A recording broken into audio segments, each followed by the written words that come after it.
Bonjour à toutes et à tous. Donc, je remercie premièrement vivement les organisateurs du colloque de donner l'opportunité, et ce notamment à des doctorants, de s'exprimer sur la directive CSRD. Et je les remercie en particulier pour leur bienveillance et leur disponibilité au long de la préparation de cet événement. Alors, prenant le risque d'assoupir l'ensemble de la salle dès le début de l'après-midi, je souhaiterais introduire cette intervention par une maxime latine. Omnis definitio in iure periculosa est. Toute définition est périlleuse en droit. Alors si certes toute définition est périlleuse en droit, l'absence d'une définition arrêtée soulève également des difficultés. En effet, sans consensus adopté sur une définition, cela permet autant de déclinaisons possibles que de reflets de mode de vie et de société envisageables, ce qui peut parvenir à la fragilité d'une notion et à une difficulté d'établir un cadre normatif cohérent autour de cette notion. Pourtant, en la matière, nous avions déjà la RSE, puis l'ESG et maintenant la durabilité. Et on peine parfois à dresser une vision unique et commune s'agissant de chacun de ces termes. On peine même parfois à tracer une frontière entre chacun de ces termes. Et il me semble que chacun de ces termes souffre de cela. La directive CSRD, donc cela a été rappelé, opère un changement terminologique en venant renommer les informations anciennement désignées extra-financières par la directive NFRD comme des informations en matière de durabilité. Or, un changement terminologique peut advenir sans pour autant que l'on observe un changement sémantique dans la signification que revêt un terme. A contrario, un changement sémantique peut s'opérer sans que pour autant une évolution terminologique n'accompagne cette évolution. Ainsi, le changement terminologique opéré par la directive CSRD s'accompagne-t-il d'un changement sémantique? Et par ailleurs, fait-on face à un changement formel ou substantiel? Autrement dit, le changement du mot MOT permet-il une plus grande prise en compte des mots MAUX? Ces questions guideront notre réflexion donc, le long de cette intervention et seront traitées plus en profondeur dans les actes publiés. La question se pose dans la mesure où la directive NFRD, donc l'ancêtre de CSRD, évoquait en réalité déjà des informations sur la durabilité. Alors certes, c'était évoqué à une seule reprise et au stade des considérants, mais le terme était présent et surtout, à bien regarder, il était utilisé de manière synonyme à extra-financier.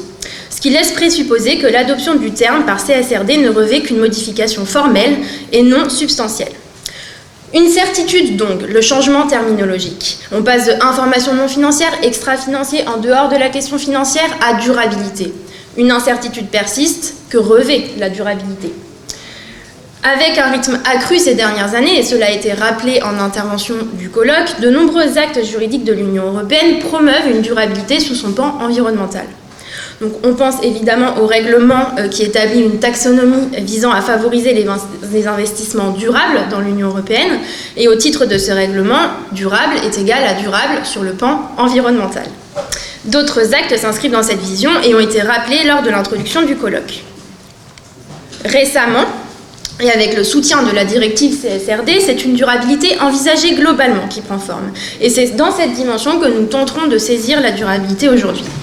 Elle est centrale, la durabilité, dans le plan d'action sur la finance du 8 mars 2018, dans lequel d'ailleurs la directive CSRD est présentée par la Commission comme une mesure capitale, dans la mesure où d'autres mesures de l'Union européenne dépendent justement de cette capacité des entreprises à communiquer sur des informations en matière de durabilité.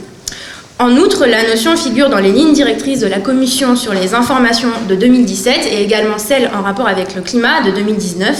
Et surtout, le règlement dit SFDR est venu ancrer cette vision globale de la durabilité dans le droit dur et nous reviendrons dessus.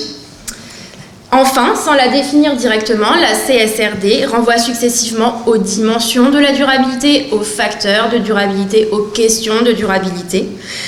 Et la durabilité dans cette vision globale, c'est également la dynamique de la proposition de directive en matière de devoir de vigilance. Ainsi, l'évolution terminologique est donc loin d'être une création ex nihilo posée par la directive CSRD, elle est cohérente au regard de l'ensemble du cadre normatif applicable en la matière. En cela, la directive CSRD participe au renouvellement de la durabilité, ce sera notre premier axe, et ce renouvellement implique une redéfinition des obligations pour l'entreprise qui constituera notre second axe. Donc premièrement, vers un renouvellement de la durabilité, il s'agira ici de saisir la vision derrière le terme promu par la directive et on va voir qu'on tâtonne en réalité entre fausses et vraies évolutions. La durabilité semble étendue en ce que la directive ajoute les facteurs de gouvernance aux questions préalablement définies, mais l'élargissement le plus notable est probablement celui qui est permis par l'approche en matière de double matérialité. Donc premièrement, l'inclusion des questions de gouvernance. Donc là, on va essayer un peu de décrire comment la directive vient poser ces facteurs de durabilité. En fait, elle renvoie au règlement SFDR dont on a parlé en introduction, qui fixait, lui, 4 facteurs de durabilité, lesquels concernent les questions environnementales, les questions sociales et de personnel, le respect des droits de l'homme et la lutte contre la corruption. À y regarder de plus près, ce sont les 4 thématiques qui étaient déjà énumérées par la directive NFRD, mais réunies sous un seul vocable, la durabilité.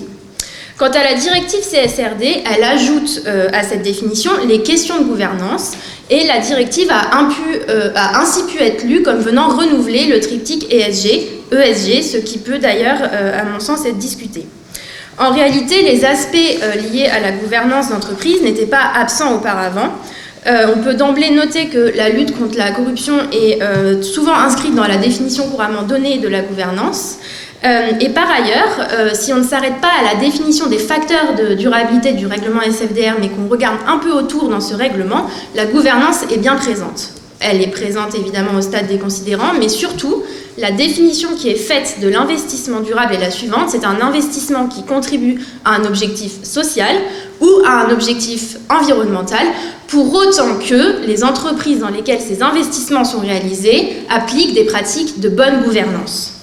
Donc les pratiques de bonne gouvernance sont bien présentes et surtout elles sont perçues comme une condition préalable pour relever les défis environnementaux et sociaux. On pourrait ajouter plein d'exemples où la gouvernance était déjà présente. Par exemple, elle était contenue dans la déclaration sur le gouvernement d'entreprise qui est déjà exigée par la directive 2013-34. Donc élargissement de la durabilité sur les facteurs de gouvernance, mais comme je le disais, l'élargissement le plus notable est probablement celui permis par l'approche en termes de double matérialité.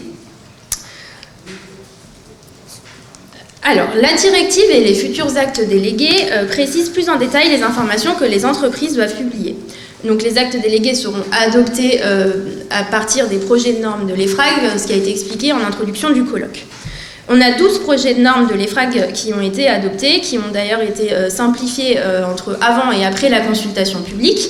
Dans cette partie, il s'agira de voir concrètement quelle est l'étendue des informations dont est requise la publication. En fait, quand on voit ces 12 projets de normes, ça peut paraître, entre guillemets, affolant dans le sens que chaque projet de norme fait une soixantaine de pages et qu'on a l'impression qu'on a pléthore d'informations qui devront être communiquées. En réalité, si on creuse un peu, dans le projet de norme ESRS 1, on va éviter les acronymes, on va juste parler de projet de norme. Dans un des projets de norme, il est bien expliqué qu'on aura un cœur d'informations qui devra être obligatoirement, sur lesquelles les entreprises devront obligatoirement communiquer. Donc ça concerne les exigences relatives au climat ainsi que les indicateurs qui sont en lien avec les autres normes de l'Union européenne, notamment en matière financière. Essentiellement pour synthétiser, mais la publication du reste des informations dépendra du résultat de l'évaluation menée par l'entreprise quant à la matérialité de la question. Alors, qu'est-ce que cette évaluation de la matérialité de la question ? Tentons de synthétiser ce que revêt la matérialité d'une question par l'entreprise au sens de CSRD. La directive CSRD ancre la double matérialité dans le droit dur. Ne plus parler de extra-financier permet justement de estomper cette dichotomie entre extra-financier et financier. À nouveau, on n'est pas sur une création ex nihilo. La double matérialité était déjà présente dans les lignes directrices de la Commission que j'ai évoquées tout à l'heure. Donc au sens de CSRD, une question de durabilité est matérielle pour l'entreprise si elle est soit matérielle au regard de l'impact, soit matérielle au regard du financier. Donc matérialité de l'impact, matérialité financière. Les normes de l'EFRAG viennent préciser qu'est-ce qui doit être pris en compte dans cette matérialité de l'impact. Et on voit que c'est assez vaste. On ne prend pas en compte que l'effet sur l'extérieur qui se limiterait à la pollution créée directement, par exemple, sur le site ou sol de l'entreprise. On va prendre en compte également des impacts potentiels, donc c'est réel ou potentiel, positif ou négatif de l'entreprise sur les personnes ou l'environnement, et on prend en compte le court terme, le moyen terme et le long terme. Surtout, on va prendre en compte les impacts que l'entreprise a contribué directement par sa production, mais auxquels elle a également contribué par le biais de ses relations d'affaires. Par exemple, si une entreprise utilise du cobalt dans ses produits et que ce cobalt, en réalité, a été extrait par une entreprise minière qui exploite les enfants pour leur force de travail, alors l'impact négatif est directement lié aux produits de l'entreprise par le biais de sa relation d'affaires. Autre exemple, si l'entreprise fournit des prêts financiers à une entreprise pour des activités commerciales qui sont à l'origine de la pollution des terres autour de ces opérations, alors à nouveau cet impact négatif est directement lié à l'entreprise par le biais de sa relation avec l'entreprise à qui elle a fourni un prêt. S'agissant de la matérialité financière, ici, à nouveau, on va s'intéresser aux impacts importants pour les finances de l'entreprise, sa performance, trésorerie et à nouveau à court terme, moyen terme et long terme. Exemple très simple, si le modèle économique d'une entreprise dépend d'une ressource naturelle, alors l'entreprise est susceptible d'être affectée par les potentiels changements dans la qualité, la disponibilité ou la tarification de cette ressource. Et là, on pense naturellement à l'industrie pétrolière et à sa dépendance vis-à-vis du pétrole. Et les projets de normes vont encore plus loin puisqu'ils invitent à s'interroger aux impacts croisés, à savoir lorsque l'entreprise va prendre un plan pour réduire un risque ou une incidence négative, elle devra également s'interroger si ce plan ne produit pas lui-même d'autres incidences négatives sur d'autres aspects.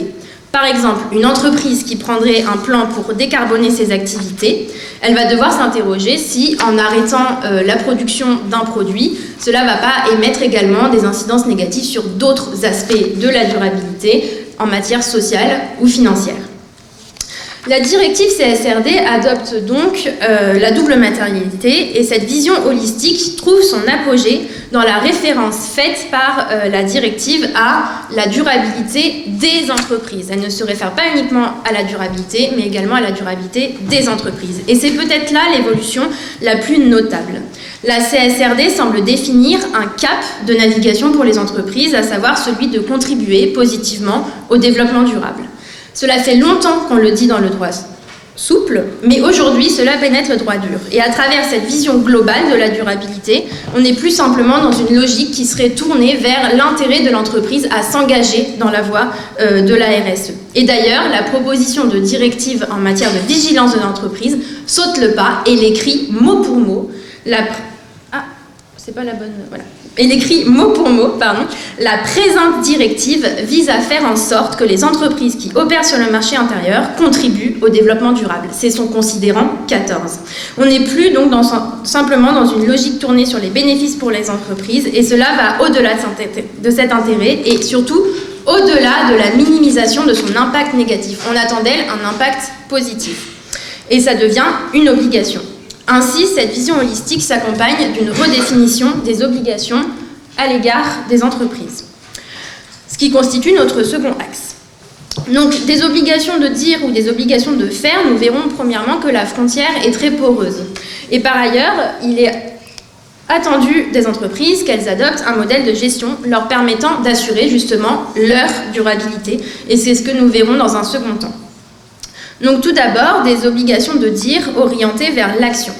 Alors souvenons-nous ce que nous avons vu dans la première partie concernant l'évaluation de l'importance de la matérialité d'une thématique de durabilité pour l'entreprise. Dans la démarche d'évaluation de la matérialité d'impact ou financière, on a un préalable qui est celui d'identifier un risque ou une opportunité. Et là, on peut faire le lien très clairement avec la démarche de vigilance. Par ailleurs, cette évaluation permet aux entreprises de cerner des éléments que l'entreprise pourra avoir du mal à afficher avec fierté. Si on reprend notre précédent exemple de la relation d'affaires avec une mine qui exploite le travail des enfants, l'entreprise préférera-t-elle informer de cette situation au risque de noircir sa réputation ou ne vaudrait-elle mieux pas pour elle de changer de partenaire commercial ? On est bien dans une dynamique d'identification des zones d'ombre sur lesquelles l'entreprise est invitée à agir.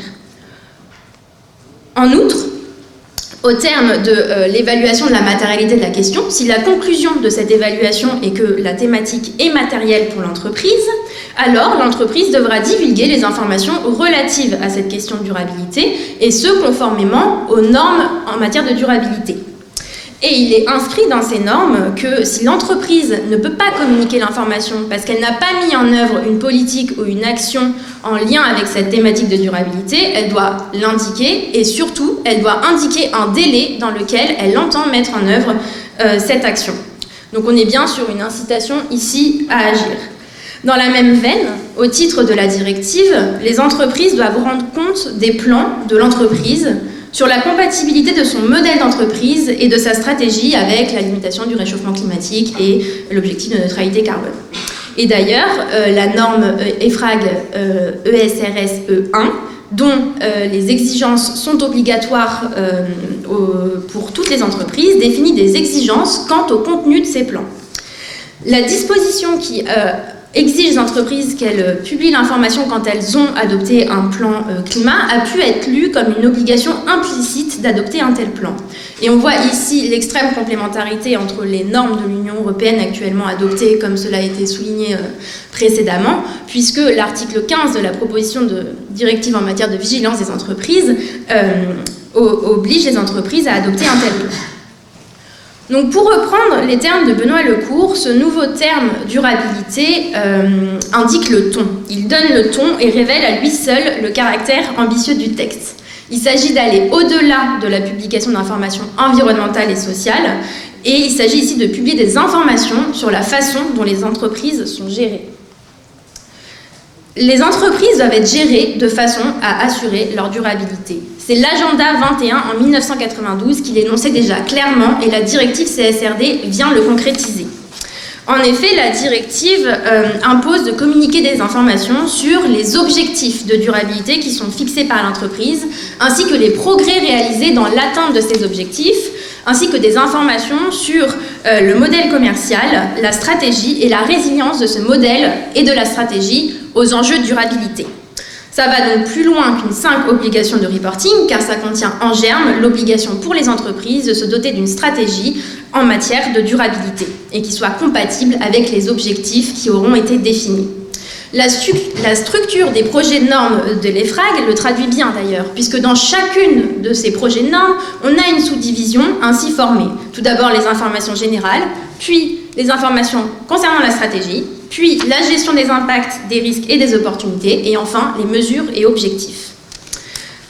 Au titre de la directive CSRD, des informations doivent également être publiées sur le rôle du conseil d'administration et de la direction en ce qui concerne les questions de la durabilité. Ainsi, les conseils d'administration sont tenus de rendre compte de la manière dont le modèle et la stratégie d'entreprise tiennent compte des parties prenantes et de l'impact de cette stratégie sur les questions de durabilité. Finalement, il n'y a qu'un pas à franchir pour parvenir à ce qui est proposé à l'article 25 de la proposition en matière de vigilance des entreprises, à savoir la prise en compte des questions de durabilité dans le cadre des fonctions des administrateurs.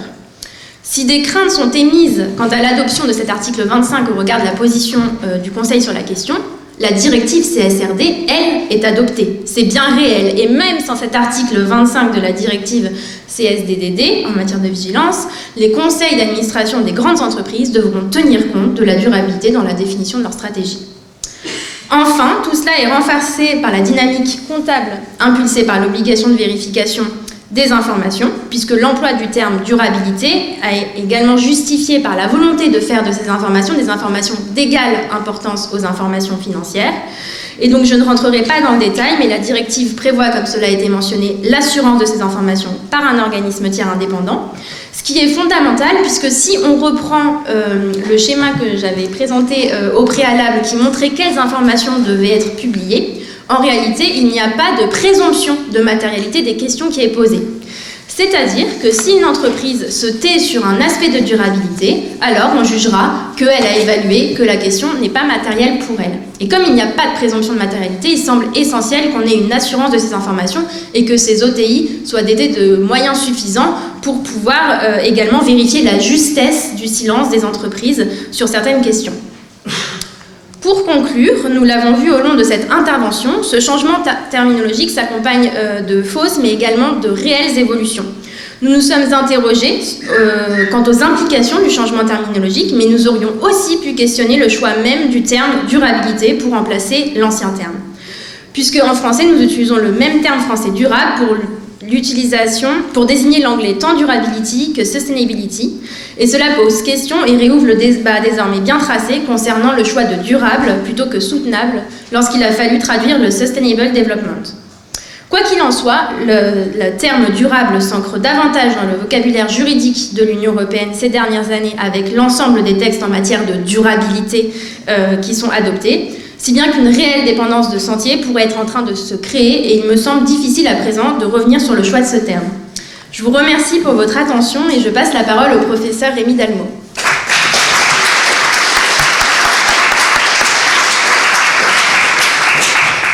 Merci Manon.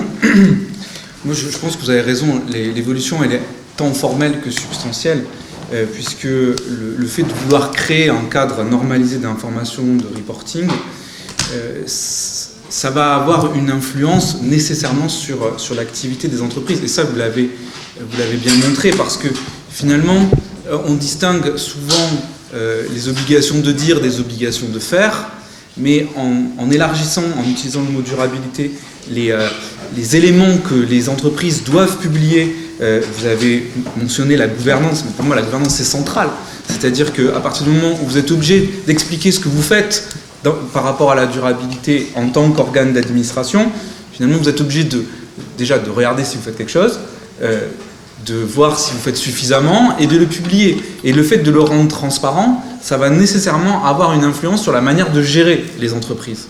Et donc on a finalement cette distinction obligation de dire, obligation de faire, elle est en train de, pas de disparaître, mais de devenir un peu plus floue, parce que ce reporting sur la durabilité est en train de s'étendre pour prendre tout le ESG.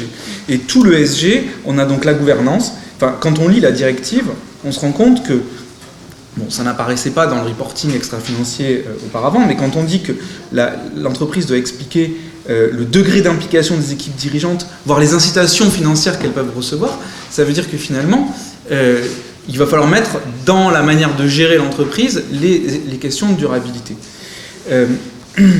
Donc, pour moi, vous avez raison, c'est-à-dire qu'il y a la limite entre les deux est en train de disparaître, et même on impose aussi de penser aux objectifs de développement durable, d'expliquer quels sont les objectifs que se fixe l'entreprise. Donc à partir du moment où on impose de donner ce type d'information, forcément, les entreprises vont devoir l'intégrer dans leur propre business model. Et vous avez parlé aussi de l'articulation entre le devoir de vigilance et la directive CSRD. Alors, je pense qu'il y a des synergies très importantes qui vont naître, parce qu'à partir du moment où vous avez été obligé de réfléchir et de rapporter sur ces informations, quand on regarde la proposition de directive, ou même le devoir de vigilance en France actuellement, et ce que nous dit CSRD, finalement les informations de CSRD vont servir au devoir de vigilance, à sa mise en œuvre, puisque finalement les vigilances sur la chaîne de valeur, vous en avez un peu parlé, mais le fait qu'on doive aller dans toute la chaîne de valeur, vérifier auprès de ses co-contractants, de ses fournisseurs, comment est-ce qu'eux prennent en compte ces éléments de durabilité, eh bien finalement c'est le cœur du devoir de vigilance, c'est le cœur du plan de vigilance. Et puis le plan de vigilance prend en compte aussi le climat dans la proposition de directive, l'article 15, ou la gouvernance, l'article 25. Donc il y a un lien entre les deux, et on peut se demander, parfois j'ai lu des auteurs qui se demandent pourquoi est-ce qu'il y a ces redondances parfois, mais en fait les champs d'application sont un peu différents, et le fait d'avoir un devoir de vigilance qui sera uniquement réservé à des très très grandes entreprises, je crois que c'est très important, en fait, les obligations de devoir de vigilance, on les retrouvera quasiment dans la CSRD qui sera applicable à un grand nombre d'entreprises, puisqu'on considère qu'il y a plus de 50 000 entreprises aujourd'hui en France qui vont être concernées. Et puis le deuxième point, c'est que vous avez beaucoup parlé de l'EFRAG et de cette normalisation extra-financière. C'est vrai que c'est peut-être l'élément aussi central, c'est-à-dire que l'information sur les facteurs de durabilité va devoir être normalisée pour être, ça a été dit tout à l'heure, rendue comparable, et surtout qu'elle ait une fiabilité qui soit quasiment celle d'une information financière. Et donc finalement, on est en train d'arriver à une forme de logique de comptabilité environnementale, enfin de ESG, j'ai envie de dire, généralement, puisque la directive insiste sur les indicateurs. C'est-à-dire qu'à plusieurs reprises, on voit apparaître le fait que les entreprises vont devoir publier des indicateurs de leur activité.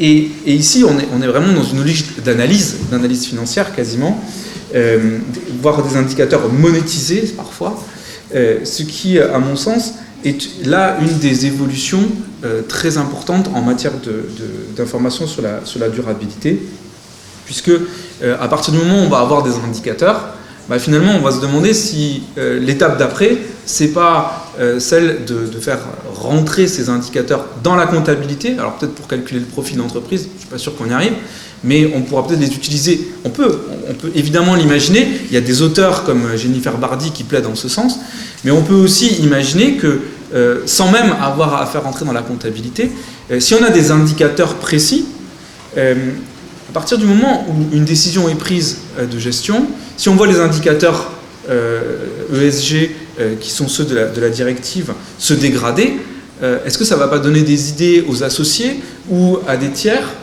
puisqu'ils auront peut-être déjà la preuve que finalement l'article 1833 du Code civil n'a pas été respecté, puisqu'on n'a pas complètement pris en compte les enjeux sociaux et environnementaux.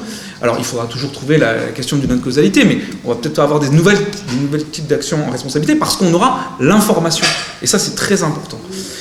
Et enfin, je terminerai peut-être pour ne pas empiéter sur le temps des autres intervenants, sur le fait que avoir des indicateurs, avoir une information fiable, peut-être que celui qui va s'en saisir, in fine, c'est le législateur fiscal pour faire varier l'imposition. Parce qu'on est en train de réfléchir à comment intégrer ces indicateurs dans de la comptabilité, puisque c'est une forme de comptabilité ici qui va apparaître, une comptabilité ESG. Est-ce que finalement le droit fiscal dans les impôts directs des sociétés, il part de la comptabilité pour donner un résultat fiscal? Est-ce qu'on ne pourrait pas utiliser des indicateurs ESG dans ce passage entre le résultat comptable et le résultat fiscal pour soit réinternaliser l'externalité en modifiant le résultat, le profit qui est calculé? Par exemple, vous avez des externalités négatives sur la société, je vous impose un peu plus, je vous interdis par exemple de déduire certaines charges, je vais créer de nouvelles charges pour le mettre, ou alors simplement faire varier les taux d'imposition en fonction de ces indicateurs ESG. Ça, ce sont des possibilités qui vont s'ouvrir, je pense, après, en raison justement de l'accroissement de l'information en matière de durabilité que vous avez parfaitement décrite, et également en raison de la fiabilité qui est attendue de ces informations.